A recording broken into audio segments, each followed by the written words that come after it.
Let's get to Kevin Kernan, and we'll the question, by the way, the fourth question during the 4 at 4, we can ask Kevin coming up here, is a 48-game Major League Baseball season legitimate? But Kevin Kernan has covered the sport for a long, long time, over 40 years.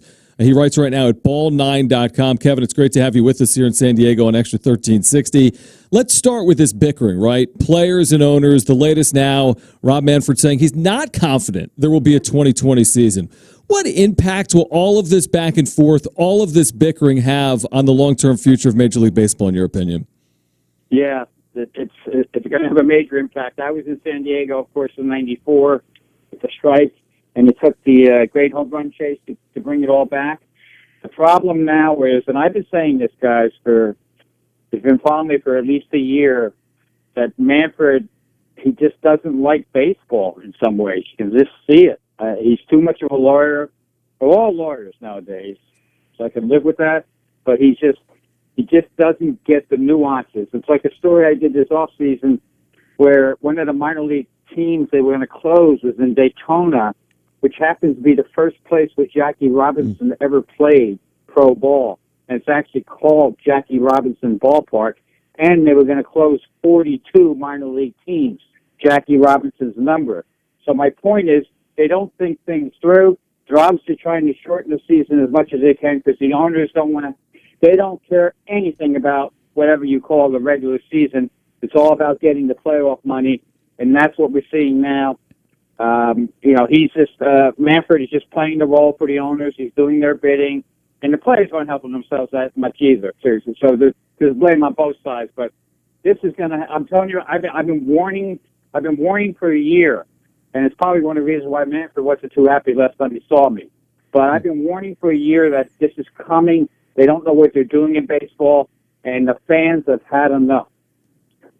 Kevin, well put. And yeah, it really has been brewing for years. What's odd, though, is the timing seems, and forgive me, this is probably the wrong way to say it, but perfect, right? They couldn't have predicted a pandemic, but it fell in their lap, and they're using it as an opportunity to strip the minor league system, save all of that money, furlough front office employees, and then potentially sabotage the season ahead of a CBA negotiation with the players. So they're going to fill their war chest because revenues have been breaking records year after year after year.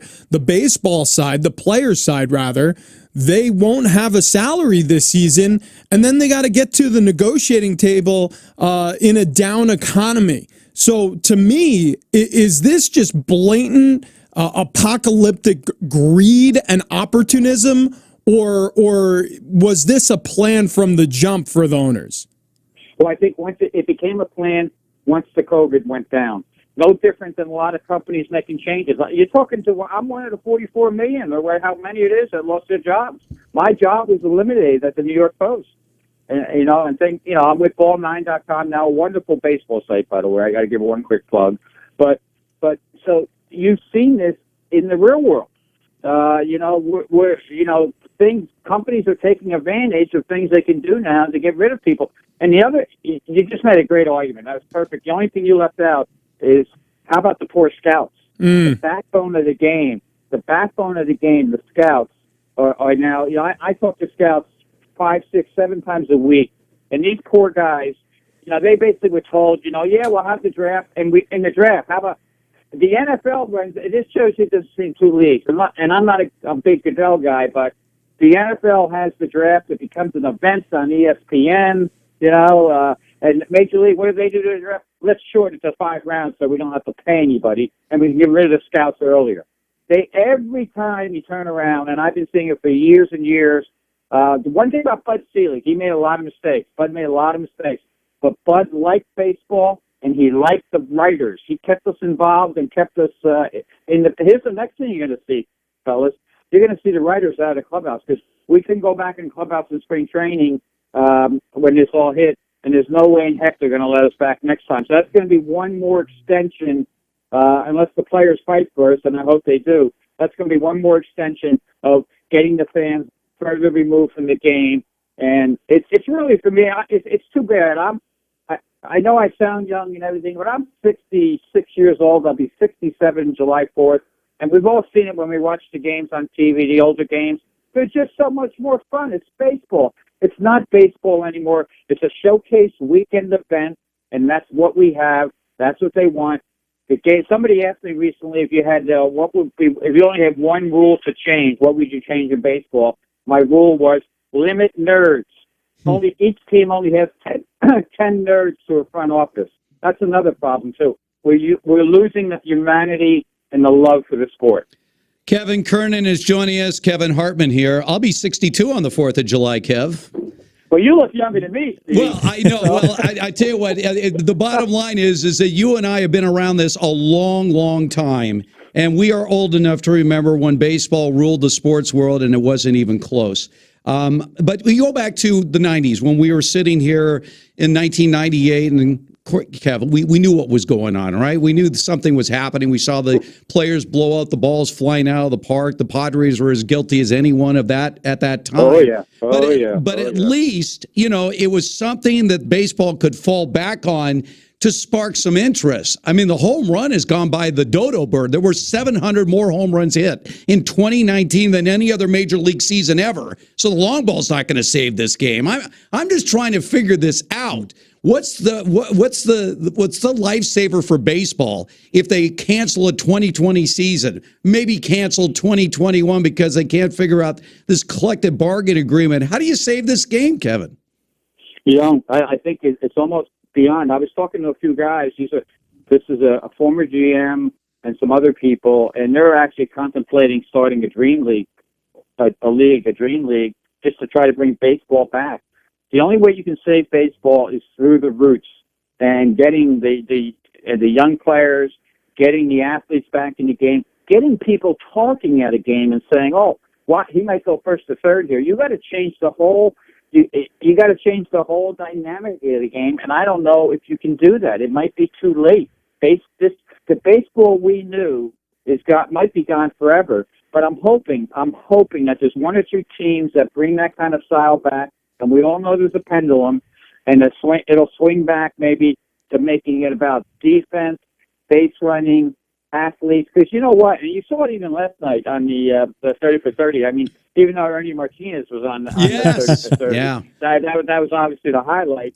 By the way, he wasn't on as long as I was on The Last Dance, the last 5 minutes of The Last Dance when I had my interview with Rodney. So that happened in 98, too. In 98, I went from The Last Dance with Jordan. I told my boss, let's go cover this Little League team out of Toms River, New Jersey, in Williamsport, and that became the Todd Frazier phenomena. And that had something to do with bringing baseball back, too. The ESPN coverage of Little League, that brought it back, too. Don't undersell that. And then I went right on to the great home run chase and watched those guys. But watching the highlights last night and everything, it got a little boring because we've seen all the long home runs now. I watch Aaron Judge. I watch Alonso. So I think what baseball needs to sell itself, and to answer your question succinctly now, baseball needs to sell baseball, the beauty of the game, the intelligence of the game, and the athletes of the game. And they're not doing any of that. Kevin, how are they going to sell a potential 2020 champion? If you have a 48-game season, potentially no fans, that would include potentially its postseason. We're coming off championships in which we've had sign-stealing scandals rock the sport. But a 48-game season, Kevin, I spent 15 years working in minor league baseball. I can't fathom the sport being played in that manner, to be honest with you. So what's to be made of a 2020 champion? Another great question. It's a joke. It's an absolute joke, and I'll call it for what it is. That's one of the reasons, I just call it like it is. It would be an absolute joke. In 1961, I'm old enough to remember, I was 8 years old that year, when Maris did the 61, and then later on became good friends with all the Maris family. The commissioner put an asterisk on his record because it was 160 two-game season instead of 154. So now this becomes the biggest asterisk season in the world. What happens if somebody throws up an ERA of 0.91? That's the greatest of all time. And the problem is we're going to have nerds telling us that in a few years. This guy should be in the Hall of Fame because in 2020 he had an 0.94 ERA.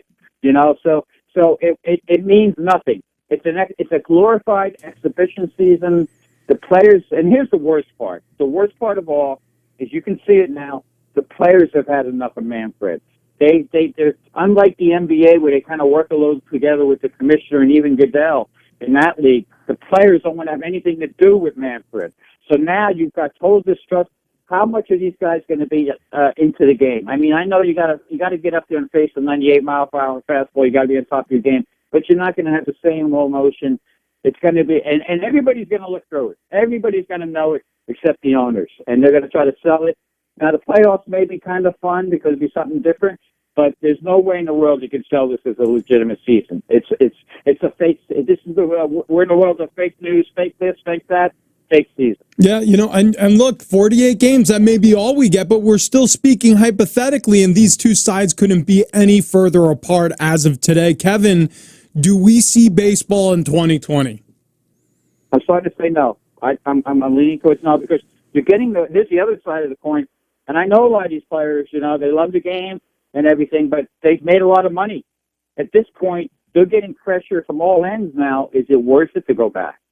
What happens if something crops up physically? Obviously the COVID thing, I think God help us. I think we're through the worst of it. But if something bad, this is going to be in the players' heads now. Maybe we should just wait.